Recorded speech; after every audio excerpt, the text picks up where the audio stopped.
Assalamualaikum warahmatullahi wabarakatuh. Selamat datang ke Borak Kacip United. So hari ni guys, kita ada podcast Sembang Kacip episod pertama. So untuk video kali ni kita akan borak berkenaan dengan game Manchester United menentang Nottingham Forest dan juga preview game Manchester United menentang Spurs. Tapi sebelum tu guys, mana belum subscribe lagi aku punya YT channel, pergi subscribe cepat guys. Sebab apa, cukup 500 subscriber ada manis-manis untuk korang. So tekan butang subscribe, like video ni, share kawan-kawan, cuba komen apa pendapat korang tentang game Manchester United menentang Nottingham Forest dan apa prediction korang untuk game United menentang ayam sayur Tottenham Hotspur. Sila komen.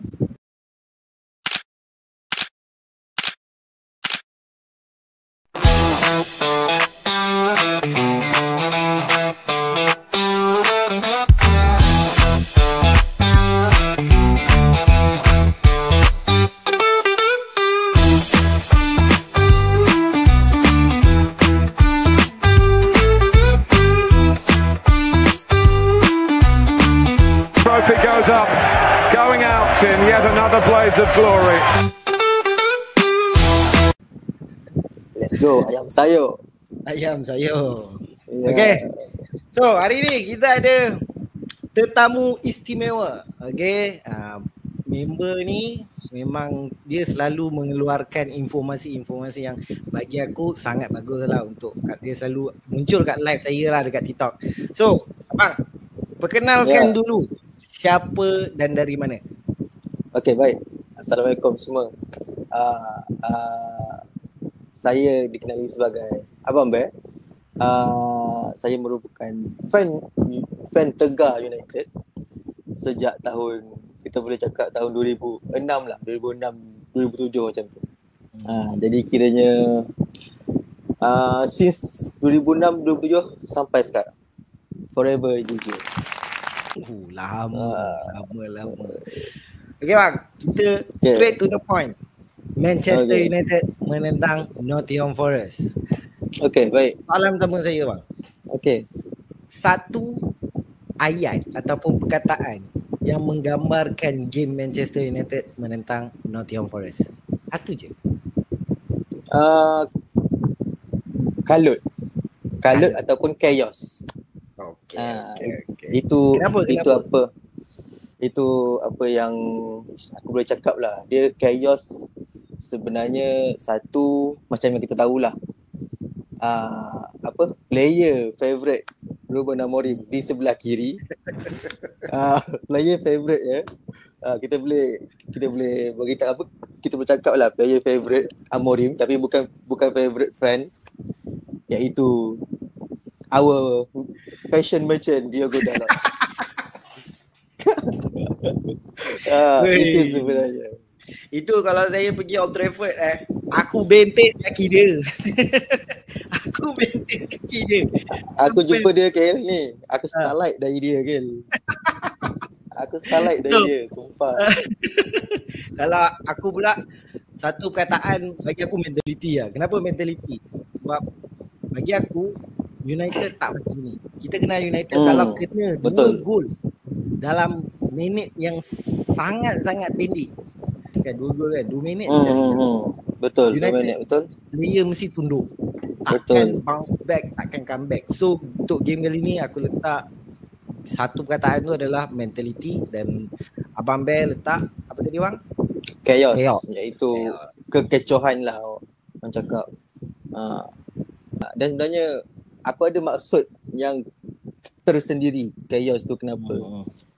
Disebabkan kita boleh cakap disebabkan individual error seorang tu je yang menyebabkan, dan kadang-kadang apabila contohnya macam disebabkan seorang punya individual error tu boleh membuatkan player lain down. Dia bukan down, fully down, tapi dia macam struggle sikit untuk nak backup balik gol, untuk nak bagi seri, untuk nak bagi menang. Tapi itulah sebenarnya chaos. Tapi sebenarnya aku pun sokong apa yang kau cakap Gil, mentality tu.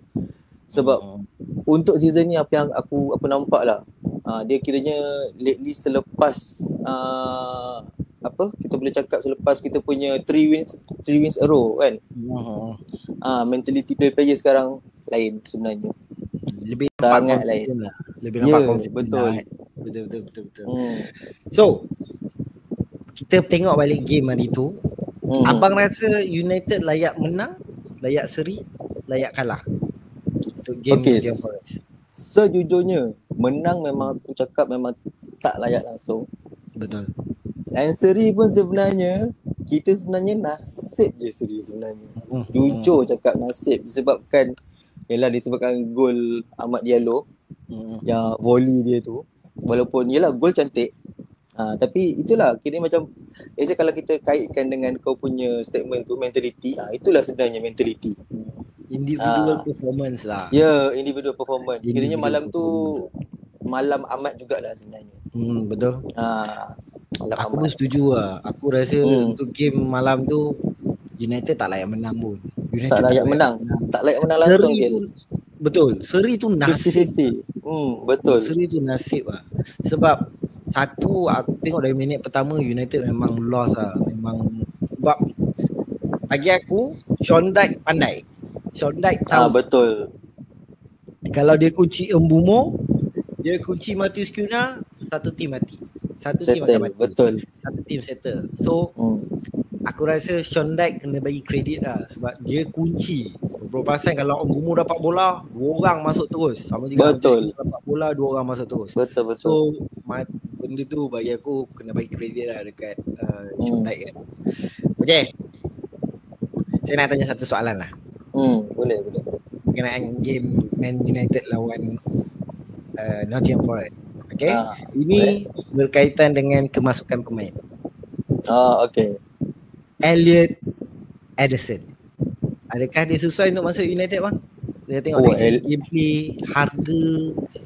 Elliot Ederson dia kiranya sebelum orang cakap ada rumours yang dia nak ke MU. Sebenarnya daripada game week first lagi, kiranya game week first kan kira macam semua macam orang cakap semua macam tengah fokus nak tengok game kan. Semua game bukan game MU saja. Lepas tu ada tu sekali first game Nottingham Forest lawan dengan Newcastle. Masa tu Elliot Ederson dia punya assist dekat Chris Wood. Memang game tu aku rasa memang game dia sebenarnya. So aku rasa dari situlah dia punya kata point di mana nama dia start shine. Dia sebenarnya daripada season lepas lagi dia shine, cuma betul. Season ni dia kasih shine lagi nama dia. Betul. Abang rasa dia layak ke? 80 juta, berapa 100 juta? Abang rasa okey ke? 100 juta kalau seorang Elliot Ederson. Kalau ikut harga dia sebenarnya 1 juta tu disebabkan English tax yang tak masuk akal. Betul. Bagi aku ialah walaupun dia perform kan. Kiranya kita boleh cakap every game week dia perform, walaupun tak adalah perform kau sampai ada assist gol apa semua, tapi nampak ada impact setiap game tu kan. Bagi aku paling busuk lah dalam 60-70 sepatutnya lah, walaupun ada English tax. Sebab kalau 100 tu dia too much sebenarnya. Dia sebenarnya dia start dengan harga yang tak masuk akal ni since, bagi aku lah, aku rasa since Enzo Fernandez masuk Chelsea. Betul. Moises Caicedo masuk Chelsea. Betul. Lepas tu sambung pula dengan player West Ham pergi Arsenal, Declan Rice. Okay, lagi bang.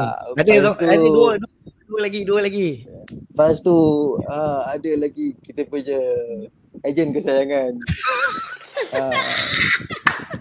Ejen kesayangan tu yalah, walaupun dia bukan daripada EPL punya player, tapi yang tu sebenarnya lagi tak masuk akal lah sebenarnya. Betul. Florian Wirtz tu Yelah jadi Isak. Tapi kalau ikut kepada midfield punya position, bagi aku sekarang memang mostly harga yang tak masuk akal lah sebenarnya. Betul. Harga untuk midfield.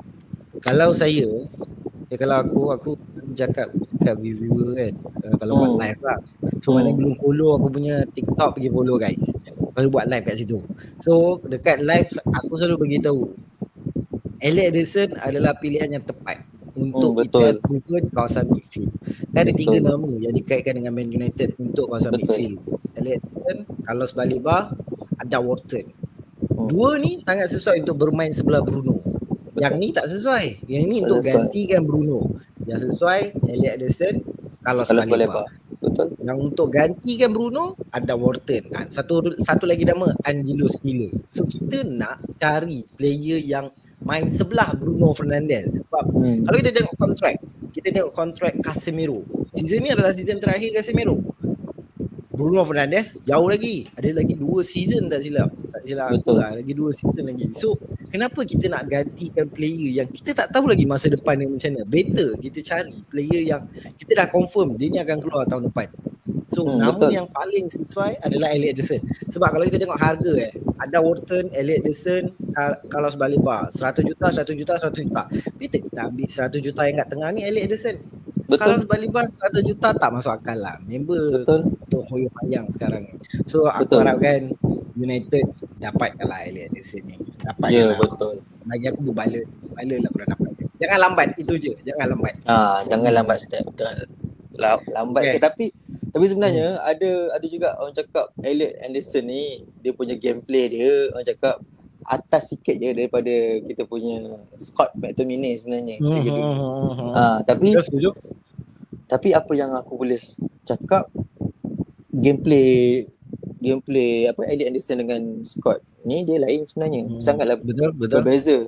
Sebab Scott McTominay dia akan more kepada terus pergi box to box. Direct pergi box to box. Elliot Anderson dia akan pusing dekat area tengah tu. Dia cover kat 6, kat 8, dekat belah side kiri kanan 10.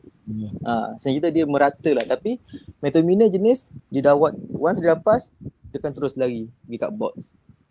Itulah Scott McTominay. Yelah walaupun itu apa yang orang cakap lah. Tapi kalau aku berbeza profil sebenarnya. Betul. McTominay dengan Elliot Anderson. So Elliot Anderson, here we go to Manchester United. Mantap. Here we go soon. So bang, saya nak satu nama pemain yang bagus untuk game Manchester United menentang Nottingham Forest, pemain Man United. Satu player yang bagi abang, kau ni memang tak layak lah main untuk game ni. Satu player yang bagus untuk abang. Player yang bagus. Tapi serius, malam tu surprisingly lah kan. Walaupun kalau aku secara personal, aku memang tak suka langsung sebab yalah injury prone. Benda lama duduk kat MU tapi kau kerja kau injured je. Luke Shaw malam tu aku bagi kredit sebenarnya. Betul. Luke Shaw patut dia beri kredit malam tu sebab malam tu dia berkait dengan player yang worst. Dia berkait player yang worst sebabnya Luke Shaw ni dia banyak cover player yang worst tu. Betul. Dia banyak cover tempat player worst tu. So player worst kita tak lain tak bukan our passion merchant Diogo Dalot. Teruk Muhammad tu. Teruk gila lah. Tak, dia tak faham lah. Kan Dalot tu dia ada season lepas ke season 2 season lepas yang orang cakap dia perform tu kan. Dua season tapi lepas. tapi bagi aku sebenarnya dia macam season tu sebenarnya okey memanglah betul dia ada assist, dia ada siap apa, dia ada assist apa yang lipat tu kan, Garnacho tu dia ada score, banyak skor luar kotak. Tapi sebenarnya dia still not good enough lah sebenarnya. Betul. Sebab kenapa aku cakap macam tu, masa dia loan dekat AC Milan itu pun member tak perform. Walaupun masa tu faktor umur, yalah dia tengah nak growth dia punya career, but still even nak growth career sekarang pun career dia macam mana ke situ juga gameplay dia. So the best is better Agate je lah keluar. Agate je lah keluar Mamat tu. Dia ada 2 tahun lagi kontrak dia tak silap lah. Tapi masalahnya Dalot ni semua suka. Manager banyak suka dia. Sebab dia jenis yes man kan. Dia bukan jenis yang berontak ke. Dia memang jenis yang jumpa orang, ya bos. Ya bos. Macam tu. Apa-apa kau cakap. Dia jenis gitu. Siap. Macam tu. Tapi ada satu persoalan bang. Ni waktu saya live selalu orang tanya.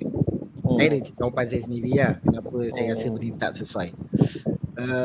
Abang rasa lah, Abang Bear rasa, adakah Luke Shaw sesuai untuk bermain di kawasan left wing back? Left wing back? Okay, sejujurnya lah. Kalau kan sekarang orang cakap Luke Shaw punya fitness dah kurang sebenarnya. Okay, itu memang betul. Memang aku tak nafikan. Tapi sebenarnya, let's say lah, untuk season ni, kenapa aku cakap dia boleh bermain? Sebab aku rasa untuk dia nak dapatkan tempat England tu, aku rasa letak je dekat mana-mana, dia akan perform. Dia akan cuba juga untuk perform. Betul. World Cup kan? Ya, World Cup punya pasal. Tengok season depan. Season depan member terus drop. Betul. Ini first time tau dia ni, Luke Shaw ni first time dalam sejarah hidup dia boleh main 10 game berturut-turut. Betul, Kill. Betul. 90 minit dia main. Ya, betul. Gila. Memang gila dia ni. Saya pun setujulah. Kalau kita buang perkataan World Cup, saya rasa dia tak sesuai. Tak sesuai. Aku rasa tak sesuai pun kat situ. Sebab first, kawasan left wing back, right wing back memerlukan work rate dan stamina yang sangat tinggi. Sebab kawasan tu memang dia orang kena jaga kawasan winger dan full back. So perlukan work rate dengan stamina yang tinggi. Saya tak rasa Luke Shaw ada stamina yang tinggi disebabkan umur dia, disebabkan kecederaan lama dia apa semua. Tapi disebabkan ada perkataan World Cup, tak salah pun kita nak cuba kan. Mana tahu dia boleh perform. Letak Martinez kat kawasan situ, Luke Shaw letakkan left wing back kan. Sebab member pun kaki crossing kan. Kaki crossing dia cun-cun. Dia pula ada striker. Set piece striker pun dia dulu. Ya. Okay. So, kita beralih ke Manchester United menentang Spurs. Hari Sabtu ni, game awal pagi, bukan awal pagi lah, awal petang sebenarnya. Awal pukul 8.30 kan? 8.30 game Man United menentang Nottingham Forest pula. Tottenham Hotspur. Apa yang abang nak tengok? Apa yang abang nak tengok untuk game United lawan Tottenham Hotspur? Dia, apa yang aku nak tengok sebenarnya, dia sebenarnya untuk defense Spurs dengan Nottingham Forest sebenarnya dia tak ada beza sebenarnya, sebab defense Spurs pun jenis yang agresif. Macam yang kita tahu, Christian Romero memanglah sebelum ni diinjet, tapi game yang latest lawan Chelsea tu dia masuk sebagai sub. So maknanya dia dah fit lah. So dia dah fit untuk next game. Macam sekarang ni Spurs pakai Van de Ven dengan Danso. So untuk next game aku yakin sangat-sangat Van de Ven tu akan main. Sebab yalah, season lepas kita tahu macam mana dia boleh drive seorang-seorang. Dia boleh mid solo sampai atas, siap boleh assist. Lawan United lah. Lawan United awal-awal minit ke-7 yang tu aku. Bapak laju. Ya, dia memang laju gila. Laju gila Muhammad tu. So pairing dengan Christian Romero pula, jenis seorang yang orang cakap betul-betul tank lah. Yang jenis yang go for it orang cakap. So aku rasa dia sama je konsep dengan lawan Forest. Kiranya Forest pun defend kebal, Murillo dengan Milinkovic. Spurs ada Van de Ven dengan Romero. So apa yang aku harap sebenarnya kan, aku harap Sesko tutup mulut pengkritik sebenarnya. Untuk game tu sebenarnya. And untuk nak tutup mulut pengkritik tu, aku harap kita punya player lain macam midfield, lepas tu macam Ahmad, Kunia, Bumo semua, kalau ada chance untuk nak swap Sesko, cuba swap. Member tu perform sebenarnya. Sesko tu tolonglah. Boleh je member tu. Boleh sangat. Ada yang orang nak marah sebab masa lawan Forest tu ada yang dia punya first touch barai. Ada satu chance tu. Kalau kau ingat. Betul. Kalau first touch dengam tu confirm untuk nak gol tu tinggi possibility. Sebab disebabkan benda tu, sampaikan Gary Neville pun kritik benda tu. So apa yang betul, cepat sangat. Bagi saya, bagi aku lah, game lawan Nottingham Forest, Sesko tu yang tengah off pun. Betul. Satu game takkan nak marah kan. Betul lah satu game. Dia pun masih muda pun semua. Dan dia pun orang manusia. Dia lawan manusia lah. Lawan Spurs. main kat Spurs susah kot main kat Spurs. Dia sebenarnya of course lah, kalau kau tanya semua fan mesti nak menang. Betul. Okay, kalau kau tanya aku menang, okay, aku ada dua prediction. Kalau menang 2-1, Okay. menang and seri satu sama. Okay. Saya bagi satu fun fact abang. Abang bagi satu fun fact. Last Manchester United menang adalah di Old Trafford tahun 2022. Itu last Manchester menang di Old Trafford. Away kita tak pernah menang. Away kita tak pernah menang. Cuma kita menang away pada tahun 2021. Oh, aku ingat yang masa gol tanduk tu. Gol apa? Cavani tu. Ya betul. Cavani, Fred, Greenwood score. So untuk 2 tahun terakhir kita kalah dan seri sekali. Betul. Kita seri 2024 15 Januari 2 sama. Kalah di home 2024 3-0. Kalah di away 4-3, Tottenham Hotspur menang. Kalah di away lagi sekali 1-0 dan Europa League final lah 1-0 kita kalah. Europa League. So adakah akan ada rekod baru yang dipecahkan oleh Ruben Amorim? Tapi itulah ada yang apa yang aku harap sebenarnya. Aku harap player dapat revenge balik result Europa League tu sebenarnya. Kalau dapat revenge balik, dia sebenarnya satu boost yang besar sebenarnya. Sebab yelah menang lawan Spurs. Sebab Spurs pun kita boleh cakap antara tim yang tengah on top sekarang. Betul. Tengah on form. Walaupun dia kalah lawan Chelsea hari tu, tapi dia still lagi tengah on form sebenarnya. So kalau dapat kalahkan Spurs, satu boost yang besar lah sebenarnya. Betul. Setuju. Okay, kita tolak game Man United dengan Spurs. Okay. Ini soalan terakhir saya. Soalan terakhir aku lah. Untuk 3 minggu ni, sebab kita menang 3 kali berturut-turut kan. Betul. Aku selalu dapat soalan yang abang rasa United boleh fight for the title tak? Abang rasa United boleh fight for the title tak? Adakah Manchester United adalah title challenger? Kau setuju ke United sekarang title challenger? Sangatlah tidak setuju dengan statement tu sebenarnya. Sebab macam yang kau pun pernah cakap dekat live, memang MU sekarang dalam fasa rebuilding. Okay, dalam fasa rebuilding. And yalah, walaupun dengan adanya 3 positif result, 3 win in a row, tapi sebenarnya itu tak semestinya MU dapat fight untuk top 4, dapat fight untuk title challenger ke apa ke. So sebenarnya bagi aku, bila dapat 3 wins in a row tu sebenarnya, satu, dapat tutup mulut media. Betul. Satu. Nombor 2, itu sekali dengan media pandit semualah. Nombor 2, dapat boostkan balik semangat player. Okay. Nombor 3, untuk gain balik confident fan. And nombor 4 of course lah, untuk secure Amorim punya job sebenarnya dekat MU. Tapi kalau kau tanya aku, untuk nak fight top 4 tu memang aku sayang MU. Tapi disebabkan aku cakap macam ni lah, aku sayang MU. Kira macam kalau ikutkan realitinya, bagi aku lah, dengan current squad yang ada, melainkan kalau MU belanja masa ni nantilah kan, winter punya transfer, nombor 8 the best result sebenarnya, the best spot sebenarnya dalam league. Kalau contoh tak ada pembelian masa winter transfer nanti. Betul. Kalau ada pun aku tak rasa boleh fight top 4 sebenarnya, Ken. Betul. Disebabkan kalau contoh kita beli masa winter pun, winter biasanya takkan ada club yang belanja sampai 5-6 player, betul tak? Betul. Paling ramai pun 2. Dan lagi MU, kita tahu MU pula memang lambat lagi kan, MU nak belanja masa winter.